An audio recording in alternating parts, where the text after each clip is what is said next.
Bandera Reports Afternoon Edition. COMELEC pinaghahandaan na ang BARM election sa buwan ng Oktubre. Nasa higit 7,000 automated machines gagamitin sa nasabing eleksyon. Ngayon tapos na ang midterm election, nakatutok na ngayon ang Commission on Elections sa paparating na BARM parliamentary election na itinakda sa buwan ng Oktubre taong kasalukuyan. Bilang paghahanda sa kauna-unahang BARM parliamentary election, sinabi ni COMELEC Chairman George Garcia na kinakailangan na bigyang pansin at solusyon ang lahat ng mga nararanasang problema sa kakatapos lamang na midterm election upang hindi na ito maulit pa sa mga darating na halalan.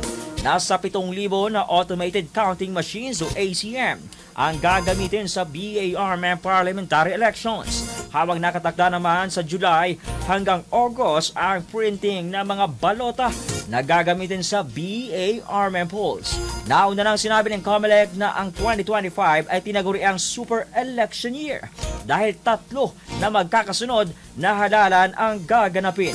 Una nang narito na ang kakatapos lamang ng midterm election. Pangalawa ang BARM parliamentary election sa Oktubre at ikatlo ang barangay at sangguniang kabataan election sa darating na buwan ng Desyembre sa parehong taong kasalukuyan. Bandera Reports Afternoon Edition.